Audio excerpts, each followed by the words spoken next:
Seguimos nosotros con nuestra idea de reducir la tasa de fallo, ¿sí? Perdón, de reducir nuestra penalización por fallo. ¿Sí? Entonces nosotros lo que estamos haciendo, recordemos, es actuando sobre esta parte de la ecuación. Nosotros hemos estado actuando sobre el mi-rey y ahora estamos actuando sobre reducir la penalización del fallo. Una de las cosas que hemos hecho para reducir la penalización de fallo es determinar cuál parte de nuestro bloque de caché, no nuestro bloque, sino que nuestra línea de caché está sucia. Entonces lo único que hemos hecho cuando nosotros tenemos que escribir es escribir solamente la parte sucia de la caché. Eso es lo único que hemos actualizado, por lo tanto estamos reduciendo esa penalidad. Ahora fíjense en una cosa. Hay una cosa que se llama envío directo de la palabra solicitada al procesador. Fíjense que estamos hablando de una línea de caché de 64 bytes, de 32 bytes, ¿sí? Que la estamos tratando de enviar a toda la línea cuando realmente hemos leído una sola palabra de esa y tenemos que esperar por todo, ¿no es cierto?, por cargar la línea. Entonces, la idea es hacer lo que se llama un envío directo de la palabra solicitada al procesador. ¿Sí? Esto se puede hacer cargar anticipada, o sea, early restart. Cuando la palabra solicitada se carga en la memoria cache, se envía al procesador. Después podemos hacer que la primera palabra solicitada, o sea, critical word first, ¿sí? La primera palabra se lleva al procesador y a memoria cache la palabra solicitada. El resto del bloque se carga en memoria cache en el siguiente ciclo, es decir, si no lo vamos a usar todavía, lo podemos ir cargando en el bloque posteriormente, o sea, podemos diferir la actualización del bloque. Su eficiencia depende del tamaño del bloque, útil con bloques grandes, para bloques pequeños evidentemente no, porque vamos a traer prácticamente una palabra, entonces no va a haber ganancia. Problema: la localidad espacial depende de la siguiente palabra. Fijémonos en lo que es la cache sin bloqueo, o sea, no blocking, lookup query. ¿Sí? La idea es ocultar la latencia de un fallo de cache solapando con otras instrucciones independientes. Entonces fíjense que aquí nosotros tenemos un bloqueo, siempre tenemos una dirección que estamos tratando de levantar. ¿Sí? Acá hemos hecho una prebúsqueda, ¿sí?, de los valores, y acá nosotros lo que estamos haciendo es que este acceso a esta memoria no nos esté bloqueando, no nos esté impidiendo el avance del programa.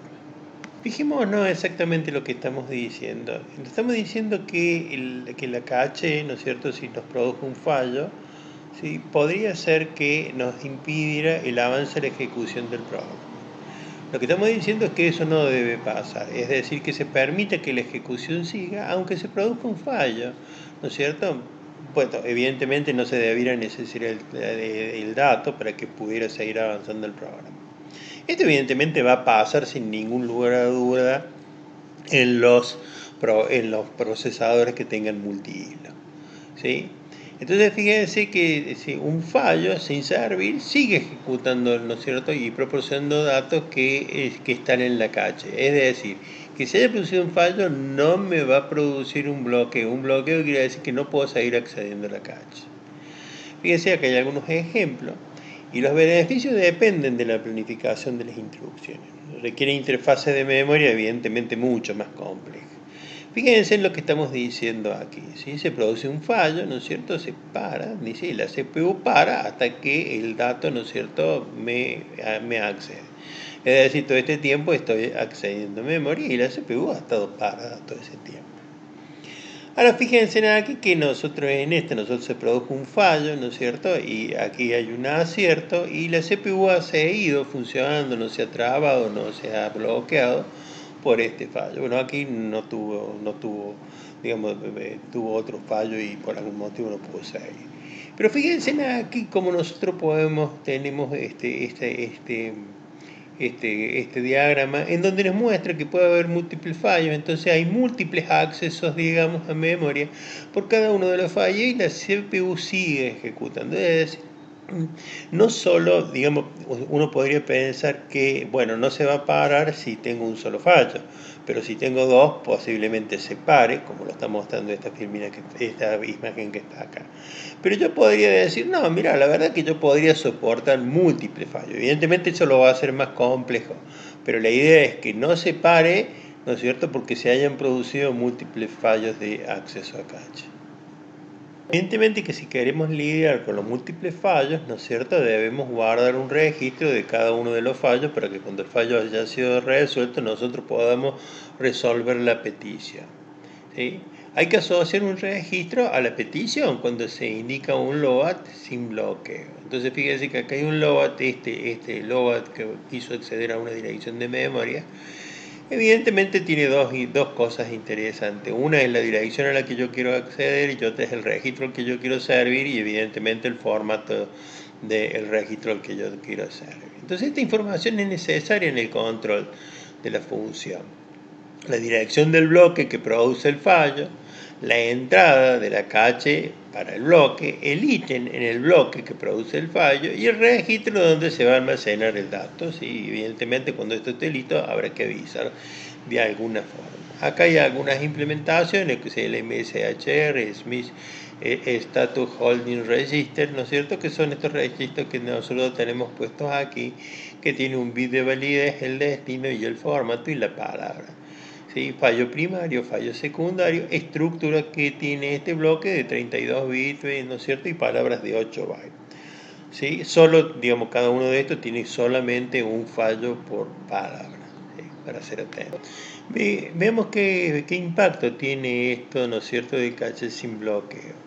Fíjense que acá está el caso, ¿no es cierto?, en donde FC igual a 0, ¿no es cierto? FC es el número de fallo y la actualización en escritura, ¿sí? Entonces, fíjense que aquí, digamos, nosotros digamos, nos bloqueamos cuando se nos produce un fallo. Fíjense que esto que está aquí en las ordenadas son la cantidad de ciclos por instrucción que nosotros perdemos. Entonces fíjense que es enorme la cantidad de ciclos de instrucción que nosotros perdemos si no atendemos los fallos. Fíjense que acá no hay límite, es decir, nosotros podríamos tener todos los fallos que se nos den la gana, ¿sí? Y los vamos a ir, digamos, la CPU va a seguir corriendo y este es el caso. ¿Sí? Y esto que está acá es la latencia del load que nosotros tenemos. Ahora fíjense en cómo, digamos, cómo se aproximan las curvas, ¿no es cierto?, con múltiples fallos, ¿no es cierto? Acá tenemos dos bases, ¿no es cierto? Esto nos va a permitir actualizar dos valores al mismo tiempo. En nuestra idea de reducir la penalización por fallo, lo que nosotros vamos a hacer es poner múltiples niveles de cache.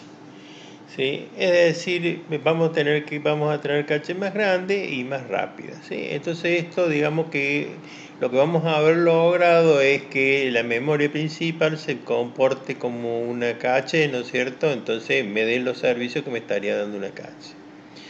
Lo que tenemos que hacer es interpretar esto y entender cómo manejarlo y para saber qué criterios adoptar, es decir, cómo son la relación de tamaño de esta cache, las relaciones de velocidad y cómo influye una con la otra.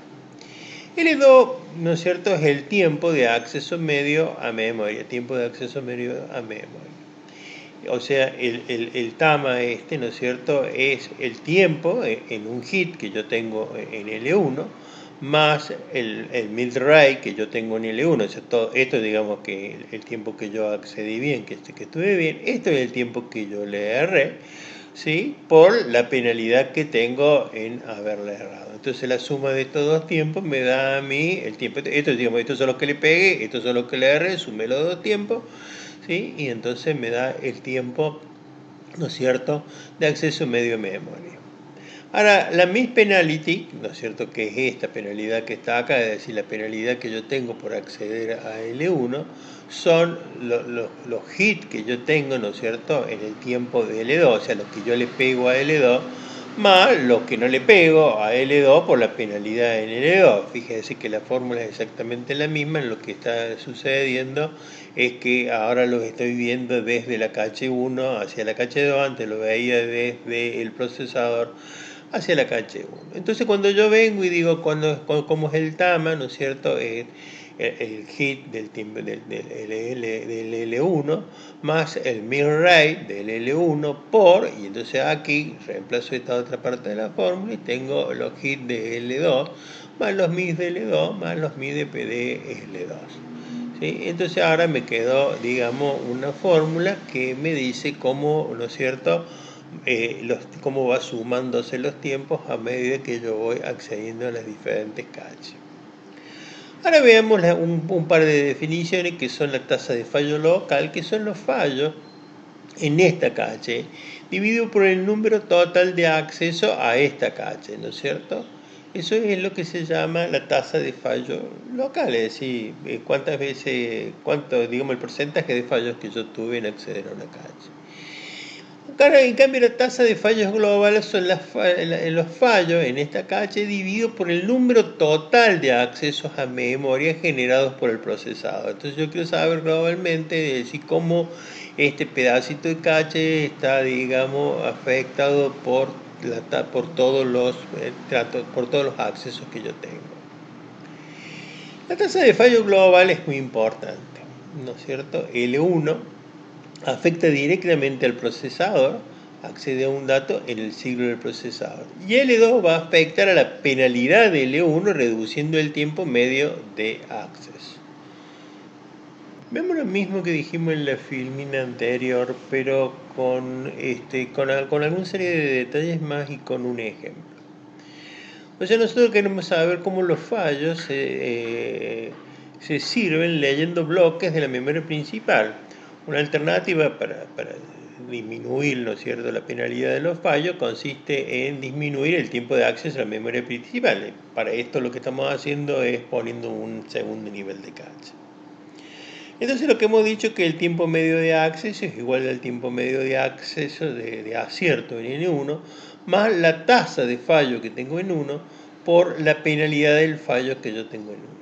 Y la penalidad del fallo que yo tengo en 1 es la tasa de acierto N2 más la tasa de fallo en N2 por la penalidad de fallo en N2. Evidentemente, si siguiera poniendo niveles de cache, podría seguir diciendo y extendiendo esta forma. Cuando tenemos varios niveles de cache, simplemente hay que hacer en la tasa de fallo local y la tasa de fallo global. Fíjense que nosotros dijimos que la tasa de fallo local es el número de fallos dividido en el número de acceso a la cache y la global es el número de fallos dividido en el número de accesos realizados por la CPU, o sea, el número de accesos a la memoria realizado por la CPU. En general se va a cumplir que la tasa de fallos locales, ¿no es cierto?, la de fallos locales va a ser mayor o igual a la tasa de fallos globales. ¿Por qué? Porque este número de fallos, ¿no es cierto?, va a ser menor, ¿sí? Y eso va a hacer, ¿no es cierto?, que este número, que la tasa de fallos locales, sea mucho más. En particular, la tasa de fallos locales va a ser igual a la tasa de fallos globales de N1, porque evidentemente va a coincidir. Pero la tasa de fallos locales en N2 va a ser mayor que la tasa de fallos globales en N2. ¿Sí? Porque el dividendo que va a tener va a ser mucho mayor. Fijémonos, lo que queríamos hacer era poner esto que está aquí para dar un ejemplo, ¿no es cierto?, en donde nosotros tenemos mi referencia a un sistema de cache de 2 niveles, en donde se producen 40 fallos, ¿no es cierto?, que producen cuando yo accedo a N1. Y 20 fallos se producen cuando yo accedo a N2. O sea, de los 1000, ¿no es cierto?, digamos, 40 se van a producir cuando yo accedo a N1 y de estos 40, 20 se van a producir cuando yo accedo a N2. Entonces la tasa de fallos locales de N1, ¿no es cierto?, es igual a 40 sobre 1000, porque esta es la tasa local de N1, que va a coincidir con la global de N1, es decir, el 4%. Y la tasa de fallos locales de N2 van a ser 20 sobre 40, porque yo voy a acceder 40 veces. Si fallo en N1 40 veces son la cantidad de veces, y la cantidad de fallos que yo tengo en N2 son 20, es decir, el 50%. ¿sí? Entonces, fíjense en lo interesante de esto. Y la tasa de fallos globales de N2 va a ser 20 sobre 1000, ¿no es cierto?, que es lo que yo decía recién, y va a ser el 2%. Entonces, fijémonos lo que estamos diciendo y las conclusiones que tenemos que sacar. Nosotros tenemos que reducir el tiempo de acceso, ¿no es cierto?, el tiempo de acierto. El tiempo de acierto lo podemos optimizar minimizándonos actuando sobre 3 factores. Primero, que la cache sea pequeña, o sea, que la cache sea pequeña me va a llevar a que yo lo encuentre rápidamente a un valor. Hardware pequeño acelera la comparación de las etiquetas y por lo tanto el tiempo de acceso. Y tiene, a ser posible su incorporación en el chip de la CPU, es decir, yo lo puedo meter adentro de la CPU y no afuera, lo que si yo lo pongo afuera, eso va a hacer que mi tiempo de acceso sea mucho más grande.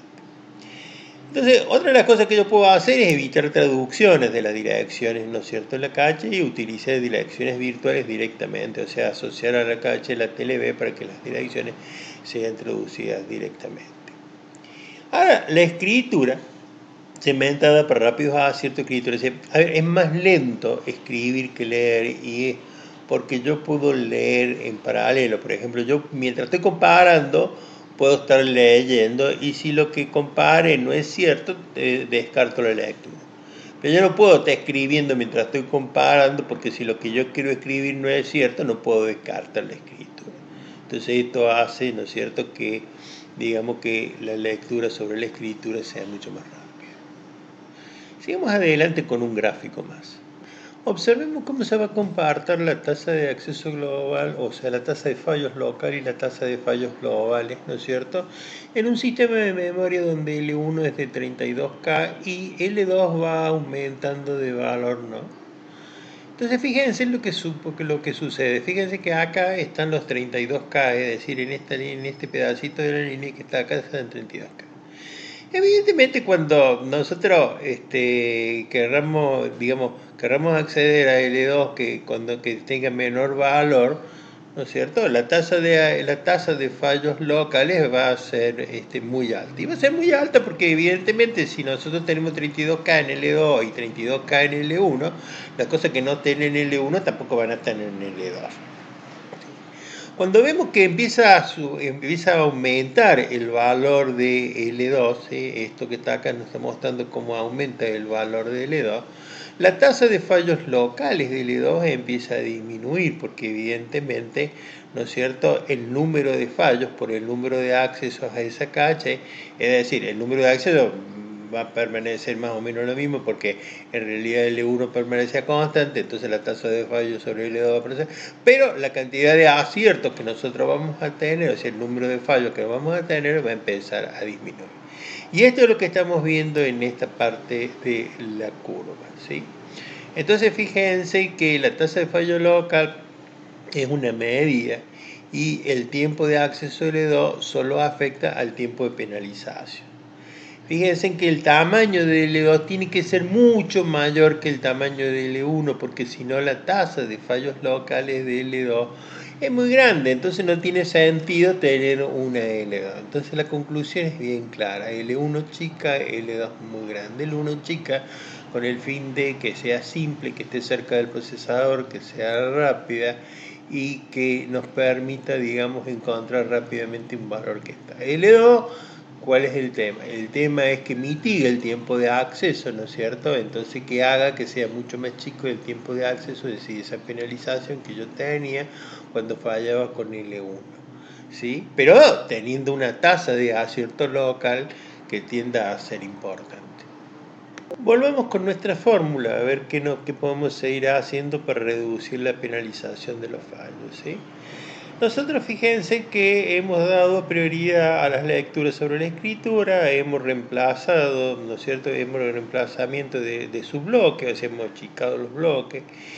Hemos envío directo de la palabra solicitada al procesador, la caché sin bloqueo, ¿no? O sea, no le hemos sacado otro bloqueo, hemos puesto múltiples niveles de caché, ¿sí? Y ahora nos preguntamos cómo reducir el tiempo de acceso a la cache. O sea, hemos reducido la tasa de fallo, hemos reducido la penalidad de la falla, y ahora los tiempos de acceso a la cache, o sea, la miss penalty. Para reducir el tiempo de acceso, nosotros hemos pensado en caches simples y pequeñas. ¿Pequeñas para qué? Si se pueden integrar junto al procesador, evita la penalización en tiempo de acceso al exterior, y el tiempo de propagación versus el tiempo del ciclo del procesador, o sea, está ahí al lado del procesador, el tiempo del ciclo, el tiempo de propagación. Evidentemente eso va a hacer que yo acceda mucho más rápido a la cache. Que sea simple, es decir, que los grados de asociatividad sean pequeños. Acuérdense que las comparaciones me llevaban a tener, digamos, un multiplexer, y el multiplexer me llevaba a tener delay, ¿sí? que haya solapamiento en el tiempo de acceso a memoria. Fíjense que aquí nosotros en esta imagen que hemos puesto tenemos tres estados o tres ciclos o tres partes de la operación que queremos realizar, que es identificación, comparación y lectura, y lo hemos puesto de diferentes colores, ¿sí? Entonces fíjense que aquí estamos identificando si está o no está con el color azul, hemos hecho la comparación con el color rojo, y en la lectura, ¿no es cierto?, en este multiplexor, ¿no es cierto?, hemos ido y hemos encontrado si está o no está el dato que nosotros estamos buscando. Bueno, acá hay una etiqueta, ¿no es cierto?, la estamos comparando, acá hay otra etiqueta, la estamos comparando para ver si nosotros tenemos un acierto o no tenemos un acierto. Una de las preguntas que nos podríamos hacer es qué guardamos en la cache, si la dirección virtual o la dirección física, es decir ¿cuál de las dos cosas hace? Fíjense aquí, ¿no es cierto? Entonces, ¿qué es lo que queremos hacer? ¿No es cierto? Evitar la espera de la TLV. Acceder a la cache con la dirección virtual. Pero cuando hay un cambio de contexto, tengo que borrar toda la cache, ¿no es cierto? Porque tengo un montón de falsos aciertos. A ver, fíjense que si yo tuviera la dirección física y voy a acceder a las mismas direcciones físicas, yo sé, pero cuando voy a acceder a través de la dirección virtual, las direcciones virtuales no se corresponden. O sea, dos direcciones virtuales pueden ser la misma dirección física. Entonces, no borrado trae un problema de sinónimo. Dos direcciones virtuales apuntan a la misma dirección física. Solución, ¿sí?, a los sinónimos borrados. Añadir un identificador de proceso a cada uno de los bloques. Fíjense que convencionalmente lo que se hace es, tengo la CPU, tengo la TLB y yo accedo, ¿no es cierto?, a la dirección de memoria. Lo otro podría ser que, fíjense que esto que está acá son los tags. Entonces, fíjense que lo que podría yo estar haciendo es accediendo a la dirección de memoria y después hacer la conversión, ¿no es cierto? Y esto sería lo que son las caches con direcciones virtuales. Lo convencional que se hace es esto, es decir, tengo la dirección física en la cache y la convierto. Recordemos cómo era esto de la TLB, ¿no es cierto? Nosotros teníamos la dirección esta que estaba acá, que estaba dividida entre, que era la etiqueta, el marco del bloque y la palabra. ¿Sí? Entonces nosotros teníamos el número de página y el offset. Fíjense que acá lo que tenemos es la TLB, que nos va a hacer es traducir la página en el marco de la página, y aquí nosotros tenemos la dirección física, es decir, de una dirección virtual pasamos a una dirección física a través del trabajo de la TLB. ¿Sí? Entonces lo que hace es solaparse la traducción del número de página con el acceso al tag del marcador del bloque. ¿Sí? Esto limita el tamaño de la cache al tamaño de la página, y un modo de aumentar el tamaño máximo de la cache es aumentar la asociatividad, es decir, poner más bloques. Habíamos dicho que, ¿no es cierto?, tenemos que segmentar la escritura porque la escritura es sustancialmente más lenta que la lectura. Entonces fíjense que las operaciones de escritura, ¿no es cierto?, se escribe después, ¿no es cierto?, de chequear el tag. ¿Sí? Eso es lo que la hace más lenta. Se hace lo siguiente: se segmenta el acceso, primero se chequea el tag y segundo se actualiza el dato. Un write check del tag y anterior está escribiendo el dato en la cache. Latencia de escritura, entonces lo que se necesita es un delay write buffer, ¿no es cierto?, para que, digamos, que se escriba acá y después se escriba allá y que me libere lo antes posible la CPU de la tarea de la escritura. Resumiendo, ¿cuáles han sido los resultados de las acciones que hemos emprendido? Fijémonos que acá tenemos el resumen de la cache, ¿no es cierto? Acá tenemos la tasa de fallo, acá tenemos la penalidad de fallo, acá tenemos la tasa de acierto y acá tenemos la complejidad de lo que hemos hecho. Si nosotros hacemos tamaños de bloques grandes, vamos a tener una tasa de fallo, ¿no es cierto?, menor, porque evidentemente vamos a tener un tamaño de bloque, pero una penalidad por fallo mucho mayor, porque cada vez que queramos reemplazar el bloque, evidentemente nos va a costar mucho trabajo y su complejidad va a ser baja. Si nosotros tenemos una alta asociatividad, nuestra tasa de fallo va a ser mejor, o sea, vamos a fallar menos, ¿sí? Pero nuestra tasa de acierto, perdón, nuestro tiempo de acceso, ¿no es cierto?, va a ser menor, porque al tener mayor asociatividad, habíamos dicho que vamos a tener más delay, etcétera, etcétera. Con la pseudo asociativa nuestra tasa de fallo va a mejorar, ¿no es cierto?, pero vamos a tener complejidad, digamos, entonces habría que hacer un balance de si es conveniente la pseudo asociabilidad o no. Lo mismo va a pasar con la prebúsqueda por hardware. La prebúsqueda por software evidentemente va a tener un grado de complejidad muy alto, lo cual va a hacer que, bueno, si bien se la use no va a ser tanto. Y después la optimización del compilador es lo que más beneficio nos va a traer. Ahora veamos con la prioridad sobre la lectura, ¿no es cierto? La penalidad de fallo, ¿no es cierto? ¿No es cierto? Vamos a tener prioridad en la lectura, entonces eso no va a hacer que aceleremos nuestro programa. El reemplazamiento de los subbloques, ¿no es cierto? Es decir, vamos a tener ahí penalidad de fallo y los tiempos de acceso van a haber aumentado. ¿Sí? Y luego el early restaurant, el critical warm, ¿sí? Es decir, que es lo que vamos a hacer con cada una de las palabras. Y luego el cache no bloqueante. El cache no bloqueante, evidentemente, lo que vamos a tener es que, digamos, la complejidad del sistema va a aumentar mucho. Y después el nivel de cache 2, evidentemente, ¿no es cierto?, la penalización del fallo, ¿no es cierto?, vamos a tener menos penalización del fallo porque, digamos, la segunda cache se va a comportar como si fuera la memoria principal y eso va a tener mejora. ¿Sí? Y entonces en los tiempos de acceso, que las caches pequeñas, ¿no es cierto?, los tiempos de acceso, ¿no es cierto?, van a mejorar y la tasa de fallo, evidentemente, si la cache pequeña va a ser leve, que si la cache grande, evidentemente va a empeorar. ¿Sí? Evitar el solapamiento y traducir de las direcciones, esto hace que sea complejo realmente y la tasa el tiempo de acceso, ¿no es cierto?, sea mejor. ¿Sí? Y luego segmentar la escritura, bueno, esto no lo complejiza y lo mejora sustancialmente.